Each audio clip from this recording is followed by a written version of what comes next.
성경 말씀 보도록 하겠습니다. 사도행전 21장 30절부터 36절.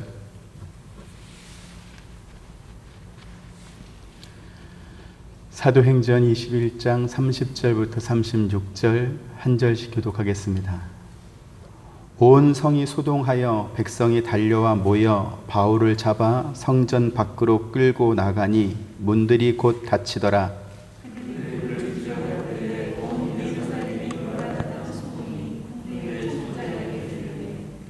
그가 급히 군인들과 백부장들을 거느리고 달려 내려가니 그들이 천부장과 군인들을 보고 바울 치기를 그치는지라.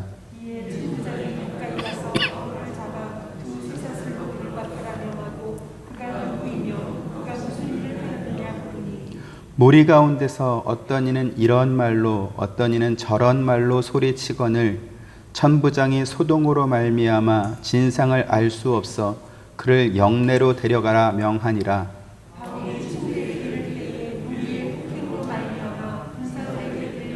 같이 이는 백성의 무리가 그를 없이하자고 외치며 따라가미러라. 아멘. 바울이 하나님께 서원한 네 사람을 데리고 성전으로 올라가서 정결 예식을 행하고 그리고 그들의 서원이 마치는 날짜 그리고 그들이 드려야 할 예물에 관해서 신고를 했습니다. 바울이 그렇게 한 이유는 예루살렘에 바울에 관한 나쁜 소문이 퍼져 있었기 때문이었죠. 그 소문이 뭐냐라고 했을 때 바울이 이방에 사는 유대인들에게 모세를 배반해라, 아들에게 할례도 행하지 마라, 그리고 유대인의 관습을 지키지 마라, 이렇게 가르쳤다라는 것이었습니다. 하지만 그 소문은 사실이 아니었습니다. 바울은 자기가 예루살렘으로 올라가면 위험에 처할 줄을 알고도 오순절 절기를 예루살렘에서 지키기 위해 하루라도 빨리 오는 방법을 택해서 예루살렘으로 돌아올 만큼 바울은 율법을 잘 지키는 그런 사람이었던 것이지요. 하지만 바울이 얼마나 율법을 잘 지키는 사람이었는지, 혹은 이방에 있는 유대인들에게 정말로 그런 식으로 가르쳤는지와 상관없이 바울은 오늘 사람들에게 붙잡혀서 성전 밖으로 끌려나가서 많은 매를 맞게 됩니다. 당시 바울이 얼마나 많은 매를 맞았는가라고 했을 때 오늘 본문은 사람들이 그를 죽이려 했다 이렇게 표현하고 있습니다. 오늘 본문은 바울이 이렇게 위험에 처하게 되는 모든 과정을 상세하게 기록하고 있습니다. 27절 같이 보시죠. 그 이래가 거의 참에 아시아로부터 온 유대인들이 성전에서 바울을 보고 모든 무리를 충동하여 그를 붙들고 그랬습니다. 아시아 각지에 살던 유대인들이 바울처럼 오순절 절기를 지키기 위해서 예루살렘으로 돌아왔다가 성전에 있는 바울을 발견하고서는 그를 붙잡은 것입니다. 원래 예루살렘에 살던 유대인들은 바울이 누군지 잘 모르죠. 하지만 아시아 각처에서 온 사람들은 자기들이 살던 그 도시, 그 마을에 와서 복음을 전했던 바울을 바로 보고 알 수 있었던 것입니다. 그들이 성전에서 바울을 보고 이렇게 말씀하고 있는데, 정확하게 말하면 성전 영내에 있는 이스라엘의 뜰에서 바울을 본 것입니다. 예수님 당시에 그 헤롯 성전에는 제사장이 들어가는 성소, 지성소가 있었고, 또 유대 백성들이 들어가는 이스라엘 뜰이 있었고, 이방인들이 들어가는 이방인의 뜰, 성전 방마당이라고도 불리고 이방인의 뜰이라고도 불리는 그러한 이방인의 뜰이 있었습니다. 그리고 여인들이 들어가는 여인의 뜰도 있었습니다. 구획에 명확하게 있었다라는 것이죠. 지금 바울이 성전에 올라온 것은 하나님께 서원한 사람들의 결례를 드리기 위해서 올라온 것이기 때문에 아마도 아시아의 각지에서 온 이 유대인들은 유대인의 뜰, 이스라엘의 뜰에서 바울을 본 것으로 그렇게 추정이 됩니다. 지금 그 사람들이 모든 무리를 충동하여 바울을 붙잡았다 이렇게 성경이 말씀하고 있죠. 여기 지금 충동하다라는 말은 바울이 에베소에서 복음을 전할 때 그곳에 은세공사 데메드리오가 사람들을 선동해서 바울을 붙잡았을 때 사용했던 그 선동하다라는 말과 같은 뜻입니다. 28절 같이 보시죠. 외치되 이스라엘 사람들아 도우라. 이 사람은 각처에서 우리 백성과 율법과 이곳을 비방하여 모든 사람을 가르치는 그 자인데 또 헬라인을 데리고 성전에 들어가서 이 거룩한 곳을 더럽혔다 하니 이렇게 말합니다. 지금 아시아에서 온 유대인들이 바울을 고발하는 이유에 대해서 이렇게 말하고 있습니다. 바울이 자기 백성과 율법과 성전을 비방하고 더럽혔다라는 것입니다. 유대인들은 아브라함의 후예이다라고 하는 이 혈통적 자부심, 이것이 대단했습니다. 또 모세로부터 율법을 받았다. 그리고 하나님이 계시는 성전이 우리에게 있다라고 하는 이것을 가장 소중하게 생각하는 사람들입니다. 그런데 바울이 이 세 가지 모두를 다 비방하고 더럽혔다라고 말하니까 성전에 있던 유대인들이 그 말을 듣고는 그냥 넘어갈 수 없는 것입니다. 아주 심각한 죄목이었던 것이죠. 여기 지금 거룩한 곳을 더럽혔다 이렇게 말씀하고 있습니다. 이 말은 평범하게 만들었다라는 뜻입니다. 거룩한 곳을 더럽혔다라는 말은 평범하게 만들었다라는 뜻입니다. 앞서 말씀드렸던 것처럼 성전에는 유대인 남자들만 들어갈 수 있는 이스라엘의 뜰이 있었고 이방인들이 들어갈 수 있는 바깥뜰 혹은 이방인의 뜰이 있었습니다. 그리고 이방인들은 절대로 이스라엘의 뜰 안으로 들어갈 수 없었습니다. 이건 유대인들의 종교법입니다. 그리고 당시 유대인들이 정한 이 종교법은 유대를 지배하고 있던 로마 정부라 할지라도 함부로 침범할 수 없는 불가침의 영역이었습니다. 그래서 만약에 이방인 가운데 누군가가 이 법을 어기고 이스라엘의 뜰 안으로 들어갔다가 붙잡혔을 경우에 유대인의 종교법을 따라 그 이방인을 죽인다 할지라도 로마 정부에서 관여할 수 없는 그러한 아주 혹독한 법이었습니다.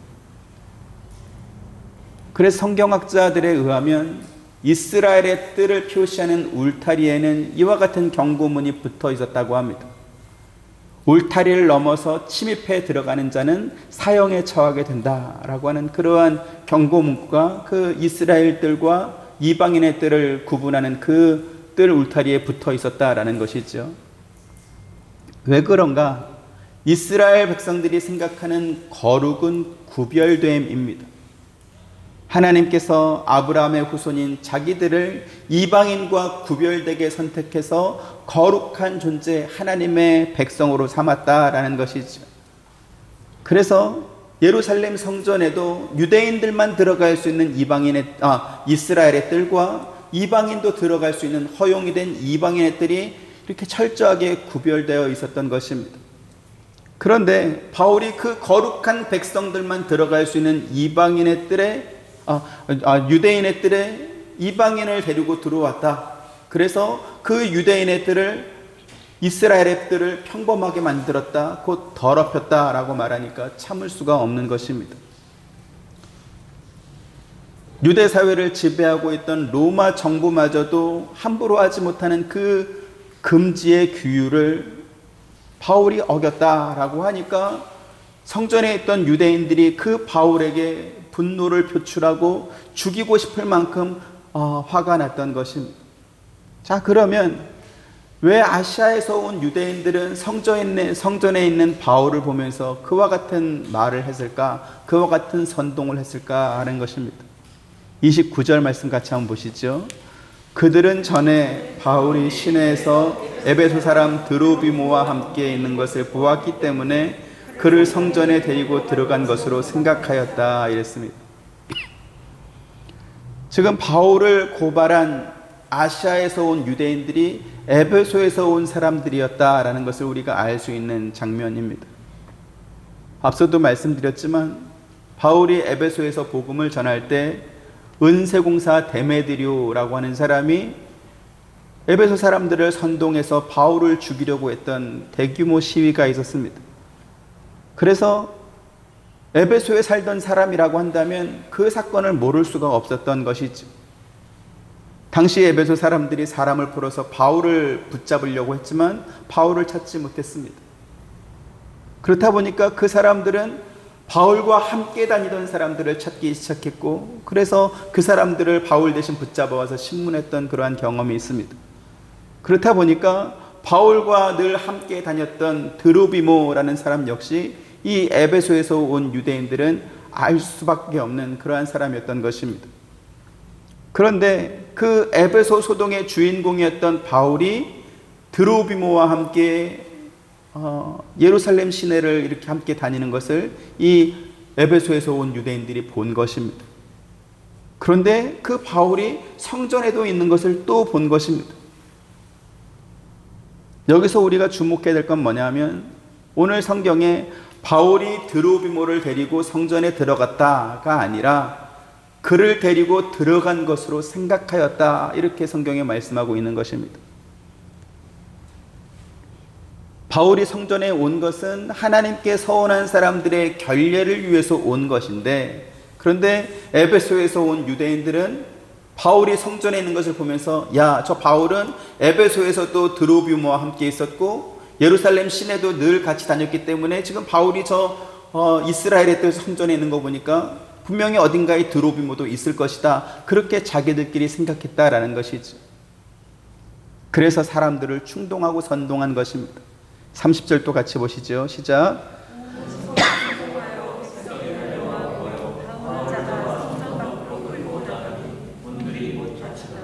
네, 선동된 예루살렘의 유대인들은 흥분하기 시작했습니다. 그리고 사태는 더욱더 과격한 모습으로 발전하고 있음을 우리가 볼 수 있습니다. 당시 세계를 지배하던 로마법에는 재판을 통해서 죄목도 정해지지 않았는데 사람을 때리거나 감옥에 가두는 것은 금지되어 있었습니다. 사도행전 16장 37절 같이 보시죠. 시작. 바울이 이르되 로마 사람인 우리를 죄도 정하지 아니하고 공중 앞에서 때리고 옥에 가두었다가 이제는 가만히 내보내고자 하느냐, 아니라 그들이 친히 와서 우리를 데리고 나가야 하리라 한데, 네, 이렇게 죄가 정해진 다음에 매도 때리고 그 죄에 따라서 감옥에 가둘 수도 있는 것인데, 그런데 아직 로마의 어떤 집정관이나 지금 천부장이나 이러한 사람이 와서 죄도 정해주지 않았는데 바울을 막 때렸던 것이죠. 심지어는 대지상 가야바가 거짓 증인들을 동원해서 예수님을 신문할 때도 비록 형식적인 것이었지만 예수님에게 자신을 변론할 수 있는 그러한 기회를 주었습니다. 마태복음 26장 62절 63절 대제사장이 일어서서 예수께 묻되 아무 대답도 없느냐, 이 사람들이 너를 치는 증거가 어떠하냐 하되, 예수께서 질문하시거늘 대제사장이 이르되 내가 너로 살아계신 하나님께 맹세하게 하노니 네가 하나님의 아들 그리스도인지 이르기를 말하라. 네, 이렇게 자신을 변론할 수 있는 기회를 주었었던 것이죠. 하지만 바울에게는 한마디 변론의 기회도 주지 않고 성전 바깥으로 끌고 나와서 죽을 만큼 매를 때린 것입니다. 오늘 성경에 보니까 사람들이 바울을 성전 밖으로 끌어낸 다음에 문을 닫았다, 이렇게 말씀하고 있습니다. 문을 닫은 데에는 두 가지 이유가 있습니다. 첫 번째로는 성난 군중들이 성전 안에서 바울을 죽이는 것을 염려했기 때문에 그런 것입니다. 어떤 이유가 됐든지 성전 안에서 사람을 죽이는 것은 성전을 더럽히는 죄가 됩니다. 지금 에베소에서 온 유대인들이 바울을 고발한 죄목이 뭐였죠? 바울이 성전을 더럽혔다라는 것입니다. 그런데 그 성난 군중들을 통제하지 못해서 만약에 바울이 성전 안에서 죽게 된다라고 한다면 자기들이 바울을 고발한 죄목과 자기들이 범한 죄가 이렇게 충돌되는 것입니다. 바울이 성전을 더럽혔다 그래서 고발했는데 그 바울을 성전에서 죽이게 되면 자기들이 성전을 더럽히는 것이 되지 않습니까? 그러니까 성전 밖으로 끌어낸 것입니다. 두 번째로는 바울이 율법을 따라서 성소 안에 있는 제단의 뿔을 붙잡아서 죽임당하는 것을 면할 가능성을 없애고자 해서 바울을 바깥으로 끄집어낸 것입니다. 번제단에는 네 모퉁이의 뿔이 달려 있었습니다. 그 뿔은 심판과 구원의 능력을 상징하는 것입니다. 원래 이 뿔은 하나님께 제물을 드렸을 때 그 제물이 제단 밑으로 떨어지는 것을 방지하기 위해서 붙들어 매기 위해서 만들어진 것입니다. 그리고 그 뿔을 붙잡았다라고 하는 것은 제물이 이미 드려졌다, 하나님께 속죄를 구한다라는 의미가 있는 것이죠. 그래서 제단의 뿔을 잡았다라는 것은 이미 하나님께 속죄의 제물로 드려졌고 그래서 죄가 없다라는 어떤 의미가 되기 때문에 이렇게 제단 뿔을 잡으면 그가 누구라 할지라도 죽임당하는 것은 면하게 되는 그러한 율법이 있었던 것입니다. 열왕기상 1장에 보면 나이 많은 다윗 왕이 아직 후계자를 정하지 않고 있을 때 다윗의 아들 가운데 한 사람이었던 아도니아가 스스로 왕이 되고자 해서 자기 형제 왕자들과 또 다윗 왕의 신하들을 불러다가 이렇게 파티를 연 적이 있습니다. 다음 왕은 내가 될 것이다 라는 것을 이렇게 세력을 과시하기 위해서 아버지 몰래 그리고 솔로몬을 빼고 나머지 형제들을 데리고 파티를 연 것입니다. 그런데 이 사실을 나단 선자가 알았습니다. 그리고 밧세바와 함께 다윗 왕을 찾아가서 이런 말을 합니다.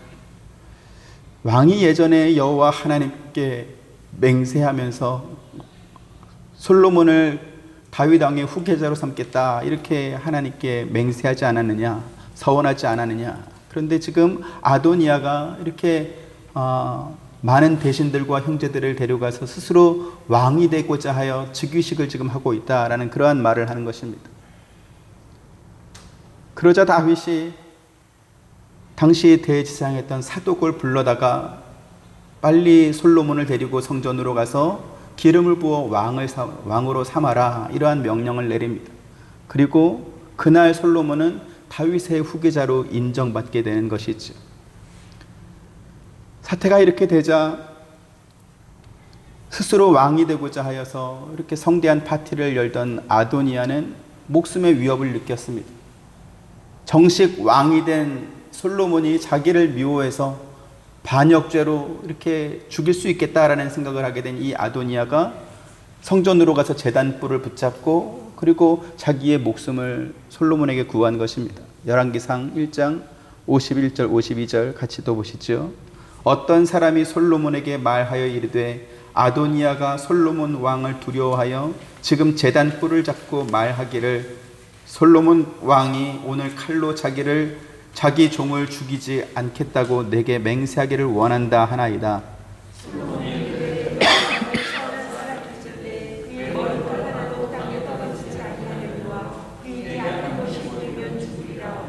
네, 이렇게 아무리 죽을 죄인이라 할지라도 제단 뿔만 붙잡으면 자기의 생명은 지킬 수 있었습니다. 그래서 지금 성전 안에 있는 이 바울이 혹시라도 제단 뿔을 붙잡아서 죽임당하는 것을 면할까 싶어서 이 바울을 성전 밖으로 끌어내고 그리고 제단문을 닫아버린 것, 성전문을 닫아버린 것이지. 여기까지 보면 바울을 죽이려고 했던 사람들의 선동은 성공한 것처럼 보입니다. 그런데 이런 상황에서 그들이 예상하지 못했던 반전이 또다시 벌어지고 있습니다. 31절 32절 보시죠. 그들이 그를 죽이려 할 때에 온 예루살렘이 요란하다는 소문이 군대의 천부장에게 들리매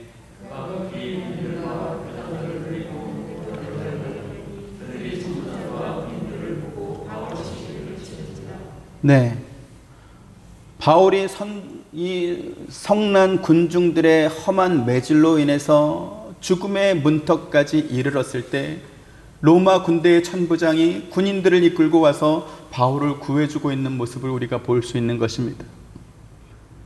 만약에 지금 바울이 매를 맞고 있던 장소가 유대의 종교법이 적용되는 성전 안에서 이러한 일이 벌어졌다라고 한다면 아무리 로마 군대의 천부장이라 할지라도 바울을 구해낼 수 없었을 것입니다. 하지만 지금 바울이 매를 맞고 있는 장소는 유대의 종교법이 적용되는 성전 안이 아니라 성전 바깥입니다. 성전 바깥이라는 말은 로마법을 따라야 된다라는 것이죠. 그래서 지금 바울은 이 로마법에 따라서 천부장의 도움으로 그의 목숨이 구해지는 것을 우리가 볼 수 있습니다. 바울을 체포한 천부장은 사람들에게 바울이 지은 죄가 무엇이냐 물어보았습니다. 그런데 사람들은 바울이 무슨 죄가 있어서 성전 밖으로 이렇게 붙잡혀 나왔는지, 또 무엇 때문에 바울이 매를 맞고 있는지 분명한 죄목을 말하지 못하고 이렇게 왕왕거리면서 소리만 지를 뿐이었습니다. 34절 또 보시죠. 시작. 우리 가운데서 어떤 이는 이런 말로 어떤 이는 저런 말로 외치거늘 천부장이 소금으로 말미암아 진상을 알 수 없어 그를 영계로 데려가라고 하니라. 네, 어떤 이는 이런 말로, 어떤 이는 또 저런 말로 소리를 막 지를 뿐이지 진상이 뭔지 알 수 없는 그러한 모습이 연출되고 있는 것입니다. 그런데 이와 같은 모습은 예전에 에베소의 은세공사 데메드리오가 에베소 사람들을 선동해서 바울과 또 그와 함께 다니던 사람들을 에베소의 서기장에게 고발했던 그때 상황과 똑같이 지금 겹쳐지고 있습니다. 사도행전 19장 32절 또 같이 봅니다. 시작. 사람들이 외쳐 어떤 이는 이런 말을 어떤 이는 저런 말을 하니 우리가 불렀다여 그때가 어찌하여 그랬는지 알지 못하더라. 네, 지금 바울을 모함하고 사람들을 선동해서 바울과 성도들을 죽음 직전까지 몰아갈 수는 있었지만 그 이상까지는 하지 못하는 모습이 지금 반복되고 있음을 볼 수 있는 것입니다. 그리고 그 이유에 대해서 성경은 어떤 이는 이런 말을 또 어떤 이는 저런 말을 하니 이렇게 사람마다 주장하는 바가 달랐다. 그래서 그 진상이 무엇인지 심지어는 그들이 왜 모였는지조차도 알지 못하더라. 이렇게 말씀하고 있습니다. 지금 바울을 모함해서 죽일 만큼 매를 때리고 또 서기장에게 혹은 천부장에게 고발해서 처벌받기를 원했다면 그가 매를 맞아야 되는 이유가 무엇인지 또 고발하는 이유가 무엇인지 분명하게 말할 수 있어야 되지 않겠습니까? 그런데 그 근거를 정확하게 대지 못할 뿐만 아니라 그들이 왜 모였는지도 몰랐다라고 말합니다. 이처럼 사람들이 자기들이 왜 모였는지 모르면서 소동만 일으켰던 이유는 무엇일까? 그 이유에 대해서 성경은 이렇게 말합니다. 고린도전서 9장 26절 같이 보시죠. 시작. 그러므로 나는 목표 없이 있는 사람처럼 다니지 않고 허공을 치는 원수처럼 싸우지 않습니다.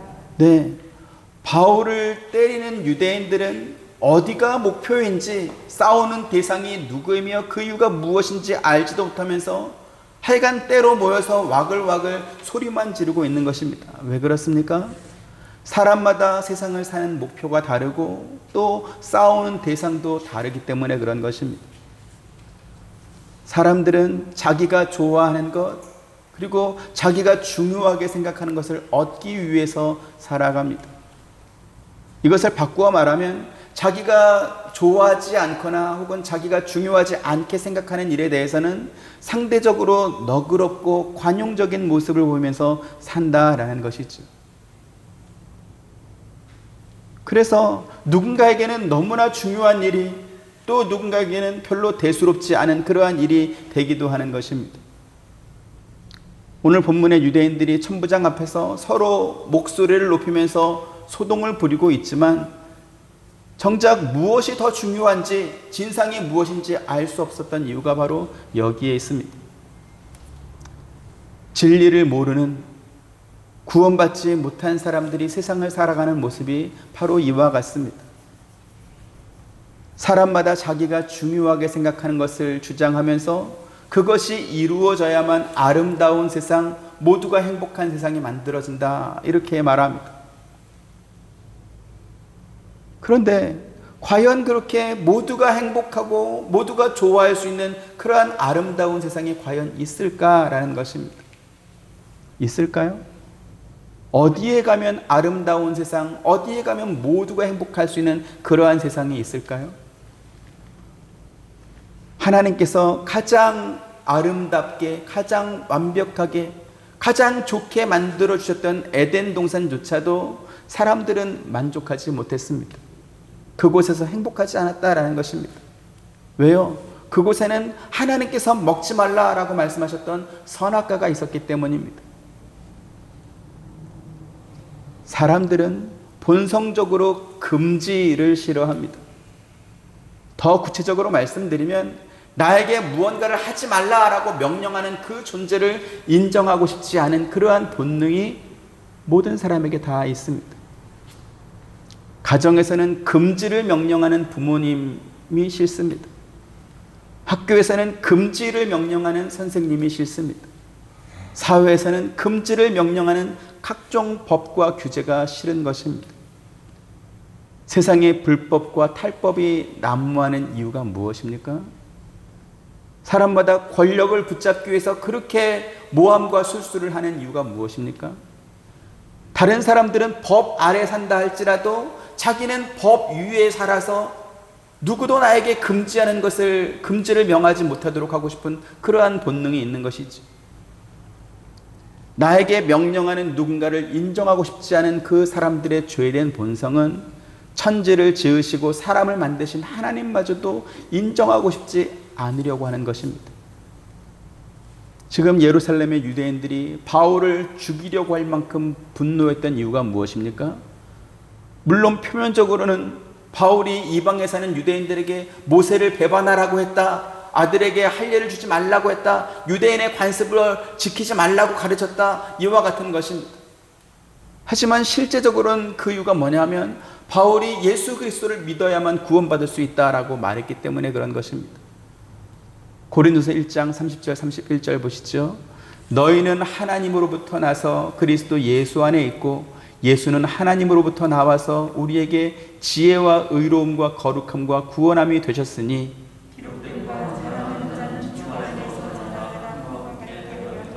네, 앞서 말씀드렸습니다.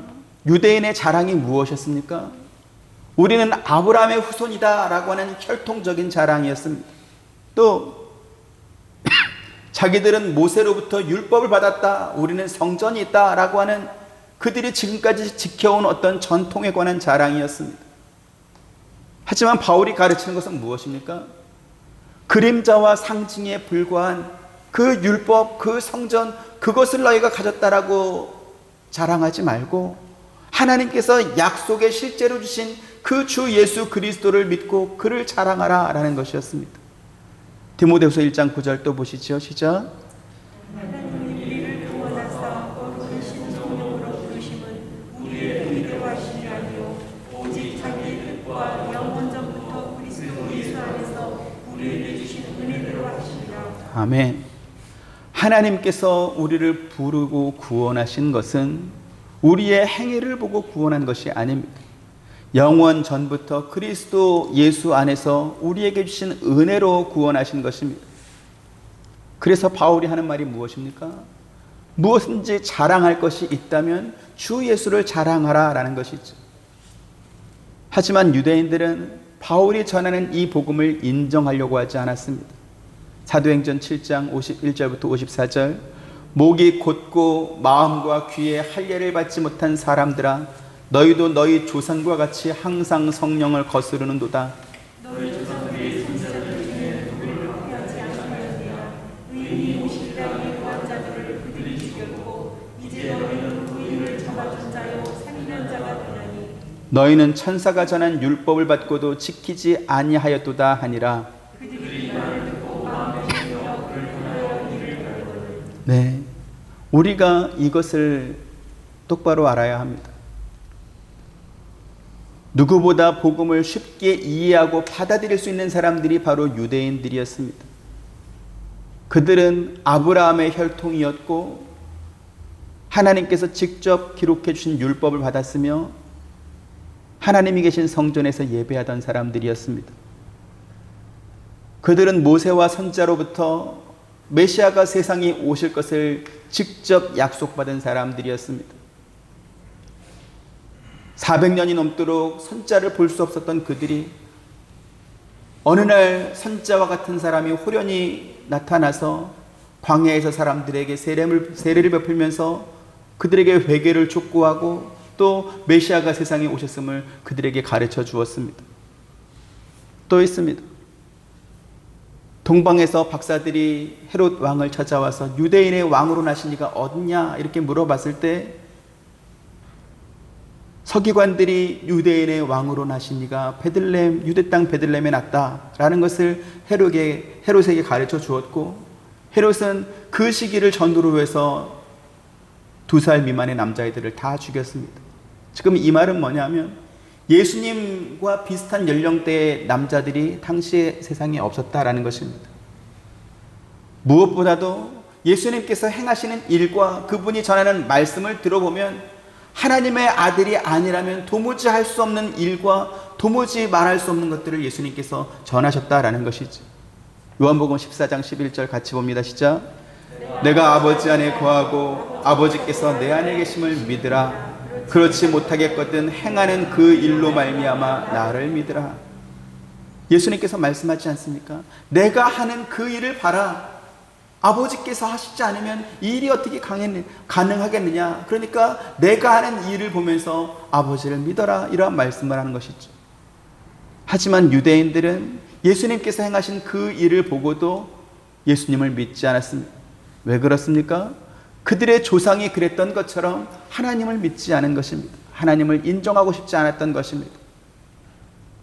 이렇게 예수님을 믿기에 가장 유리한 조건을 가졌던 유대인들마저도 예수님 믿는 것을 거절했다라고 한다면, 혈통적으로 역사적으로 유대인과 아무 관계도 없는 저와 여러분들이 어떻게 예수님을 믿을 수 있겠습니까? 그래서 우리가 예수를 믿게 된 것은 하나님의 은혜이다라는 말 외에는 다른 것으로는 설명할 길이 없는 것입니다. 동시에 우리가 받은 이 은혜는 오늘 본문에 바울이 유대인들에게 붙잡혀서 죽을 만큼 매를 맞고 있는 것처럼 우리도 역시 똑같은 은혜를 받고 똑같은 복음을 가졌다라고 한다면 예수 믿지 않는 사람들의 표적이 될 수 있는 것을 뜻하는 것입니다. 여러 번 말씀을 드렸지만 세상은 교회를 좋아하지 않습니다.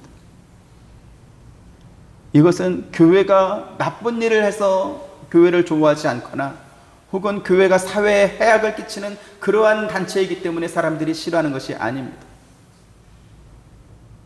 세상이 교회를 싫어하는 것은 교회가 전하는 복음이 하나님께 순종해야 된다라는 것을 가르치기 때문에 교회를 싫어하는 것입니다. 하나님께서 당신의 아들 예수 그리스도를 통해서 구원의 길을 열어주셨으니 우리가 예수를 믿어야 된다, 그래야 구원받는다라고 말하니까 싫어하는 것입니다. 하나님께서 사람에게 주신 율법은 모두가 인정할 만한 도덕적이고 상식적인 법입니다. 하지만 타락한 인간은 그것을 하나님께서 주셨기 때문에 받으려고 하지 않습니다. 미국 사회만 제가 예를 들겠습니다. 존 F 케네디가 미국의 대통령으로 있던 1960년대에 비해서 지금 60년이 흐른 2020년대는 경제적으로, 문화적으로 생활이 훨씬 더 풍요롭고 또 편리하고 잘 살게 되었습니다. 이건 분명한 사실입니다. 하지만 그때와 비교해서 오늘날의 사회가 훨씬 더 안전하고 행복하냐라고 했을 때 그렇지 않은 것이 사실입니다. 범죄가 더욱더 잔인하고 흉포해졌습니다. 피해의 대상이 어린아이까지 이렇게 확대되고 있습니다. 과연 인간에게 도덕성이란 것이 있기는 할까 싶을 만큼 기준 자체가 사라졌다라는 것이죠. 왜 이와 같은 현상이 벌어졌습니까? 학교에서 기독교 교육을 금지했기 때문에 그렇습니다. 학교마다 있었던 10계명을 다 지우고 주기도문 하지 못하게 하고 기도하지 못하게 하고 심지어는 예수라는 말조차 하지 못하는 그러한 학교가 되고 말았습니다. 공립학교에서 기독교 종교로 개종하기 위해서 성경을 가르치는 그러한 것이 아니라 할지라도 가치관이 정립되는 어린 자녀들에게 보편적인 또 도덕적인 기준을 올바로 세워준다라는 면에서 성경을 가르치는 것은 너무나 유익한 일일 것입니다. 하지만 세상은요, 그 최소한의 도덕적인 기준이라 할지라도 그 기준이 성경이라는 터 위에 세워지는 것을 싫어하는 것입니다. 왜요? 그 성경은 창조주요 절대자이신 하나님의 말씀이기 때문에 그렇습니다.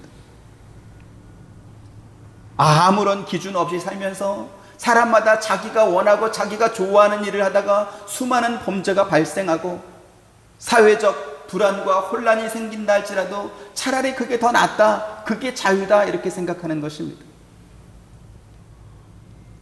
하나님의 말씀을 따라 그 뜻에 굴복하며 천국에서 사는 것보다는 지옥에서 산다 할지라도 내 마음대로 살겠다라고 하는 것이, 그것이 바로 세상인 것이지. 이처럼 복음을 대하는 사람들의 생각과 자세는 2000년 전이나 지금이나 다를 바가 없습니다. 자, 그렇다면 이와 같은 상황에서 바울은 어떻게 복음을 전하고 있습니까?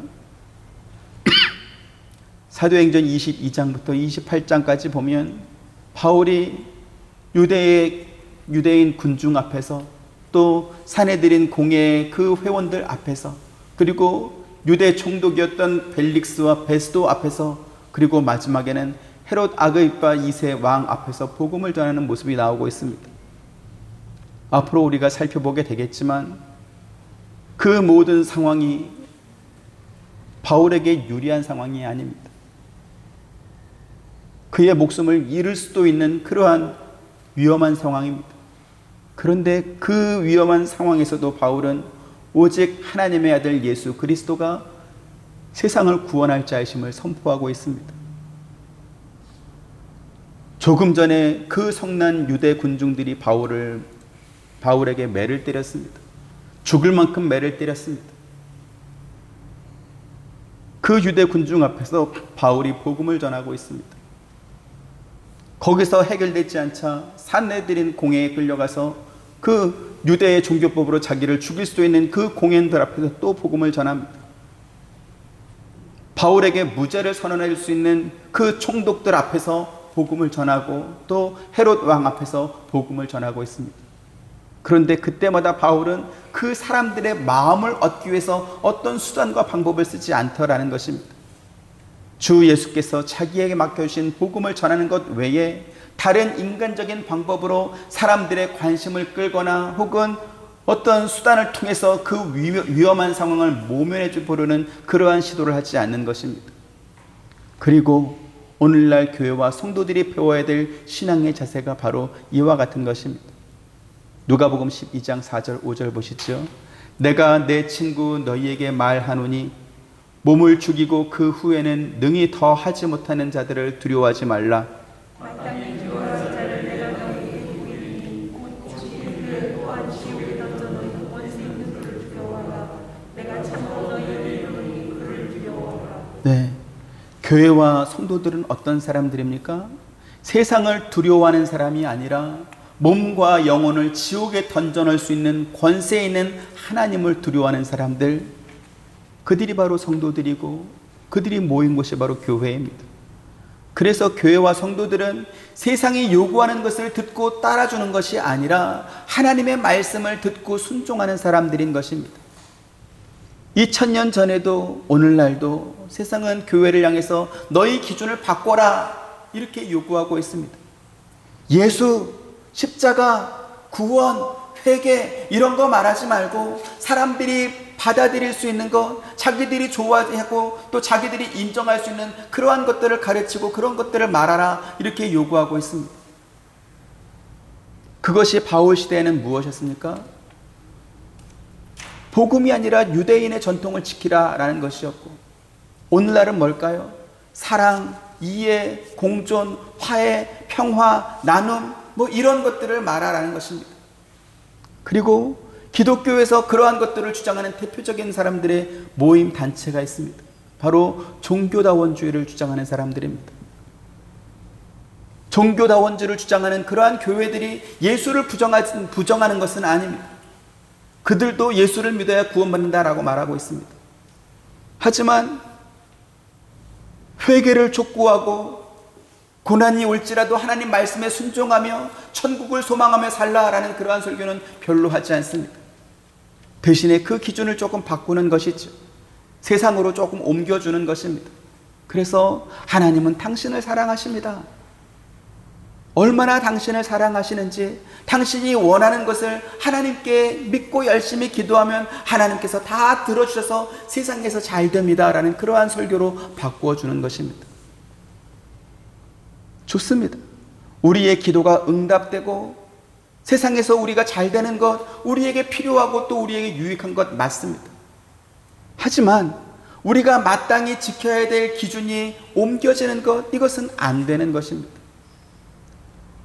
바울이 사람들에게 핍박을 당하고 순교까지 당한 이유가 무엇입니까?